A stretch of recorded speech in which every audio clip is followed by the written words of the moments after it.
I guess we all know this young man up there. That is General Sani Abacha, one of Nigeria military head of states in Nigeria, who passed on in the year 1994. Now, it could be shocking to know that since his demise, the amount of loot that has been discovered is overwhelming. Every now and then, you keep hearing loot in the millions being repatriated back to the Nigerian states. And that same loot is also being looted by the government. Now, if a past president who is gone, all this could be retrieved for him, still counting, what about those that are alive? Which means they are far more worse than those they met on seats. Now, the family of this late General Sani Abacha, they sued the government to court in Abuja. Why? Because a piece of property belonging to their father has been confiscated and sold to a private individual.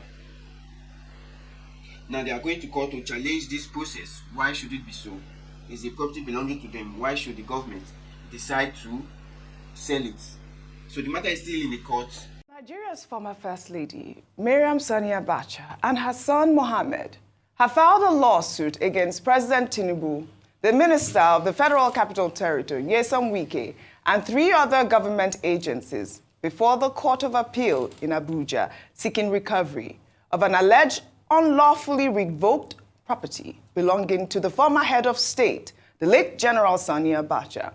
The property, said to be located in the Maitama district of Abuja, was revoked by the federal government and sold to a private company, allegedly without the knowledge of the Abacha family. Mariam and Mohammed are asking the Court of Appeal to void and set aside the judgment of Justice Peter Lifu of the Federal High Court in Abuja, which on May 19, 2024, dismissed their suit on the property. According to them, a party to a proceeding cannot transfer title to a third party during the pendency of an action. I mean, we are seeing this story. Obviously, Nigerians have reacted because we have been talking about Abacha lose, as Dr. Abati will say, our money. Where is our money? Only last year, especially, I believe the Federal High Court had, asked the federal government to account for the $5 billion loot that was recently recovered. I'm not 100, the case is in court in terms of the Land Use Act and all of that, but Nigerians are saying, please, where is our loot? Now, moving on from there, we are going to Tanzania. Africans, we've been agitating for, low cost of governance. Cut the cost of governance. Now this is a video of the convoy of the president-elect. With a total of more than 100 cars. And it's still shocking to see how these leaders in Africa, they live flamboyantly, neglecting, the pains of the people. It's shocking anyway, because it's difficult to fathom the reason and the motive for it. Now, Kenya is having a piece of his own crisis because why? The citizen kicked against, the tax reforms that he was trying to enforce on the people, which they voted, and has caused and led to chaos.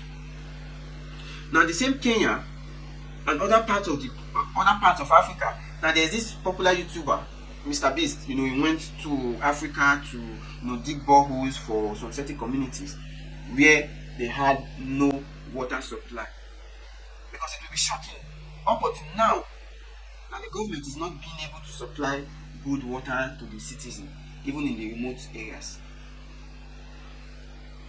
I don't know what it will take them to drill a borehole that will supply water, for these people to use to have proper hygiene.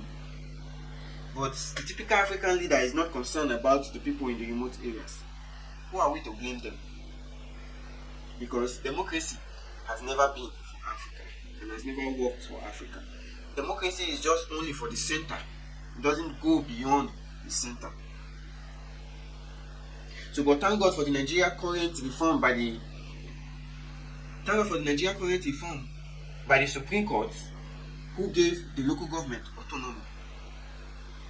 This way, the local government will be able to do things in their own local government without the interference of the state government.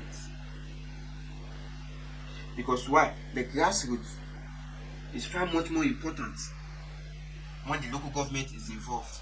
Because if there should be any problem, the local government will be held responsible. Because all states are divided into local governments. So if there are no water supply or nothing working in that local government, then the leader will be held responsible, not the state government, because you cannot see the state governors. Because they are far from the reach of reality of the pain of the people. But the local government that are closer will be able to do something. So I just hope and pray that these reforms, will yield more better results in elevating and helping the lives of people. Because a friend of mine just posted this picture, of the community we used to live in, or we lived in rather, which has been engulfed and taken over by flood. So many houses have been lost. Why? Because lack of government interference. Because the local government is powerless, they can do nothing. Because all funds, all finance goes to the state government, and they decide they do whatever they want to do with it, which has led the local government, to be powerless.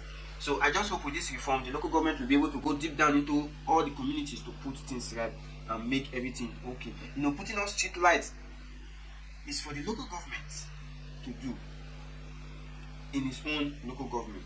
Mapping out streets, street names, and all this. These are things that are supposed to be done by the local government, not the state government. The state government can only fix street lights on the public streets, not on the local streets. So I wish them all the best. Local government autonomy, they shouldn't use or abuse their autonomy.